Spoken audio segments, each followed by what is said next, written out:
No, no es posible callar, no. Se habrán enterado acerca de un ataque extemporáneo, furibundo, que se ha desatado contra el Santo Padre Benedicto. De inmediato surgen las preguntas: ¿por qué ahora? ¿Por qué esa agresividad, esa obstinación? ¿Por qué la más vil calumnia contra un hombre santo, íntegro, manso, sabio? Me refiero a la conferencia que se tuvo, conferencia de prensa, presentando un informe sobre los abusos en la diócesis de Múnich en un largo periodo, pero con 72 páginas dedicadas a cuando Joseph Ratzinger fue arzobispo de Múnich, en un corto periodo de 4 años, poco más de 4 años, quizás 4 años y medio. El Papa respondió a esas 72 páginas con 82 páginas.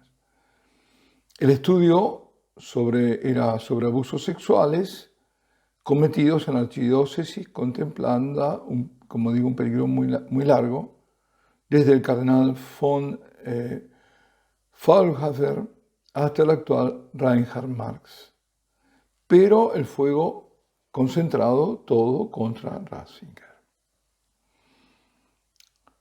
Es una maniobra contra Ratzinger y viene de dentro de la Iglesia. Esto no lo digo yo, lo dijo Monseñor Massimo Camisasca, que hasta hace poquito era el obispo de Reggio Emilia. Se lo juzga, la acusa, que está dirigida al Papa, de haber cubierto en los años en que era arzobispo de Mónaco, de Baviera, casos de pedofilia. Es decir, que encubrió, fue encubridor. Bueno, eso fue la acusación que hacen los medios, sobre todo los medios. Ahora, desde los delitos que ha habido en la Iglesia, desde cuando ha tomado conciencia, cada vez más, fueron los últimos años, a partir de los últimos años del pontificado de Juan Pablo II. Pero fue realmente el propio, justamente esto es lo que dice Camisasca, el obispo emérito de Reggio Emilia, fue justamente el cardenal Ratzinger a evidenciarlos. Por primera vez, evidenciar la gravedad, no solo por primera vez en la Iglesia, además entre todos los líderes mundiales, políticos y culturales, y a tomar procedimientos, es decir, a tomar medidas. ¿Y cuáles eran esas medidas? Reforzando la sección jurídica de la Congregación de la Doctrina para la Fe, que él presidía, y cuando fue Papa, es decir, cumplió actos de gran determinación. Una carta durísima, esto quizás no lo recuerden, a la Iglesia irlandesa, la pedida de penitencia y de conversión, la abierta solidaridad hacia las víctimas, y además hizo que las penas fueran mucho más severas y dio a la Congregación de la Fe poderes de inquisición, de inquirente, nuevos y amplios. Ninguno hizo como él nunca antes, nunca. Por eso, justamente, a quien más ha atacado la pedofilia y todo eso es a quien se le quiere imputar. Es que estamos ya, ya vemos todo está exactamente lo opuesto, siempre absolutamente lo opuesto. Y además hay que decir que ningún organismo mundial ha hecho lo que está haciendo la Iglesia Católica. Porque la pedofilia es una peste que no solo está en la Iglesia, está en la sociedad civil. En el seno de la familia se da los abusos. Sí, pero muchísimo más que en la Iglesia. Pero bueno, eso no quita que sea en la Iglesia sea más grave por ser la Iglesia, ¿no? Pero también la sociedad civil debe cumplir un largo camino. Y eso también lo recordaba el obispo Camisasca. Los abusos ocurren sobre todo, como digo, en las familias, y también en el mundo del deporte, en asociaciones juveniles. Entonces, ¿por qué esta obsesión contra Ratzinger sobre hechos que ocurrieron 40 años atrás. 40 años atrás. Y en un periodo... bueno, ¿por qué? ¿Por qué? Porque no soportan los sectores liberales de la Iglesia, de la sociedad, a Ratzinger, al Papa. Aquellos sectores que se ven ya ahí, están en el sínodo alemán, ahí están. Los que jamás aceptaron el pontificado de Benedicto XVI. Los que lo empujaron a tomar la medida que tomó. No soportaban su humildad, su claridad, su sabiduría, su teología profundamente abierta, y al mismo tiempo radicada en la tradición.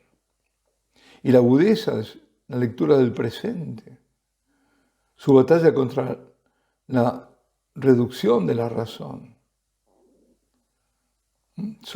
Esa batalla sobre lo que estamos viviendo ahora, la dictadura del relativismo.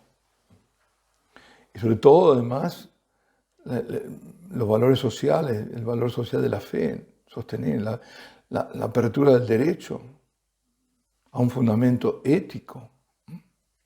Entonces vamos a ver qué pasó, porque si se lo acusa, vamos a ver de qué se trata, cuáles son estas acusas. Y nos vamos para eso a referir a Michael Hessemann, experto de iglesia alemana, ensayista, estudioso, que en una entrevista dijo: leí en alemán tanto las 72 páginas que se refieren a los 5 años en los cuales el cardenal Ratzinger fue arzobispo de Múnich, como a las 88 páginas de su respuesta a la pregunta de los inquirentes, ¿no? Pues bien, así que preciso, porque yo he dicho 4 horas y media, que dice 5, bueno, y son 72 páginas, sí, las que se refieren a los 5 años, pero la respuesta no son 82, sino 88 páginas, responde el cardenal, el Papa. Ahí dice una enorme discrepancia, ¿no?, entre ese informe y la conferencia estampa de presentación y su cobertura internacional, por otra parte. La mayor parte de cuanto leí, dice Hessemann, y escuché de los últimos 2 días, son todas fake news, todas, que se apoyan sobre una deliberada desinformación de parte de los medios. El informe trata los casos de abuso sexual de menores del año 1945 al 2019, 74 años. No solo los 5 años del episcopado de Ratzinger. Trata 65 casos, de los cuales solo 4 están vinculados a Ratzinger. Y si se estudian estos casos, Ratzinger es solo una figura secundaria, alguien que no tuvo un rol importante en cuanto a lo que ocurrió, y sin embargo todos se focalizan sobre él. Ponerlo bajo los reflectores es naturalmente un modo fácil para cubrir la mala conducta de muchos de sus sucesores, en particular el cardenal Marx, que es arzobispo desde el 2008.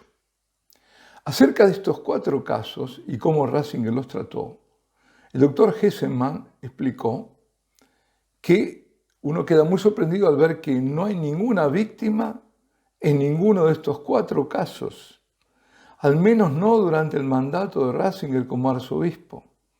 En ninguno de estos 4 casos, un sacerdote ha sido acusado de cualquier actividad sexual con un menor o un adulto, un muchacho o una muchacha durante estos 5 años.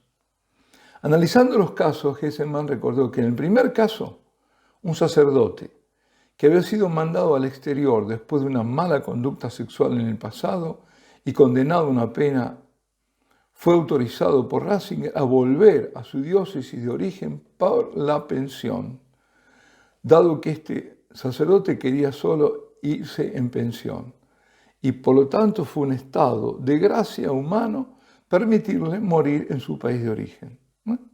nada más.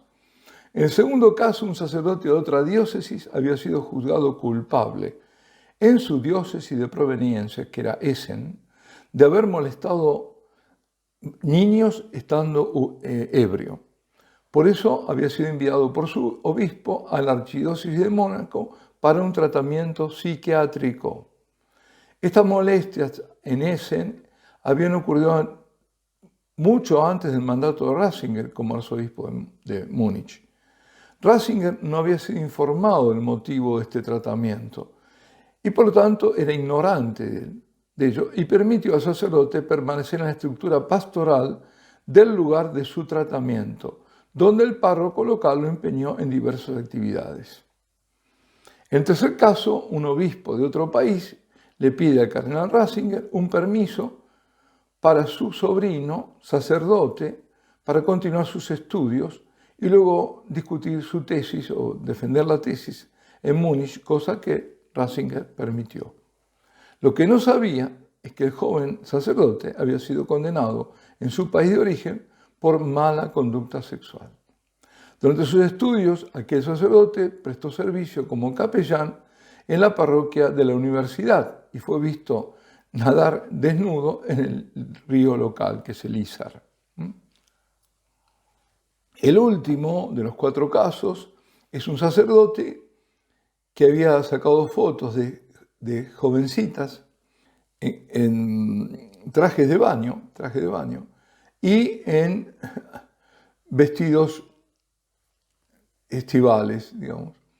Cuando fue condenado, y Ratzinger lo supo, lo quitó de su parroquia y lo mandó a prestar servicio en un hospital y en una casa de reposo, solo porque este sacerdote había mostrado tendencias pedófilas y no debía darle ningún contacto con menores. Esos fueron los casos. Y eso fue lo que, en algunos casos totalmente ignorante, y en este cuando lo supo lo puso en un lugar donde no había era casa de reposo, gente anciana. Bueno, esta es la historia. Entonces, ¿por qué se lo persigue? Bueno, hay motivos y esto nos recuerda simplemente aquellas visiones que tenía Jacinta y que se las comunicaba a Lucía o Lucia en Fátima, donde había un papa que sufría muchísimo y pedía tanto por ese papa. Yo, en lo personal, estoy convencido que ese papa es Benedicto.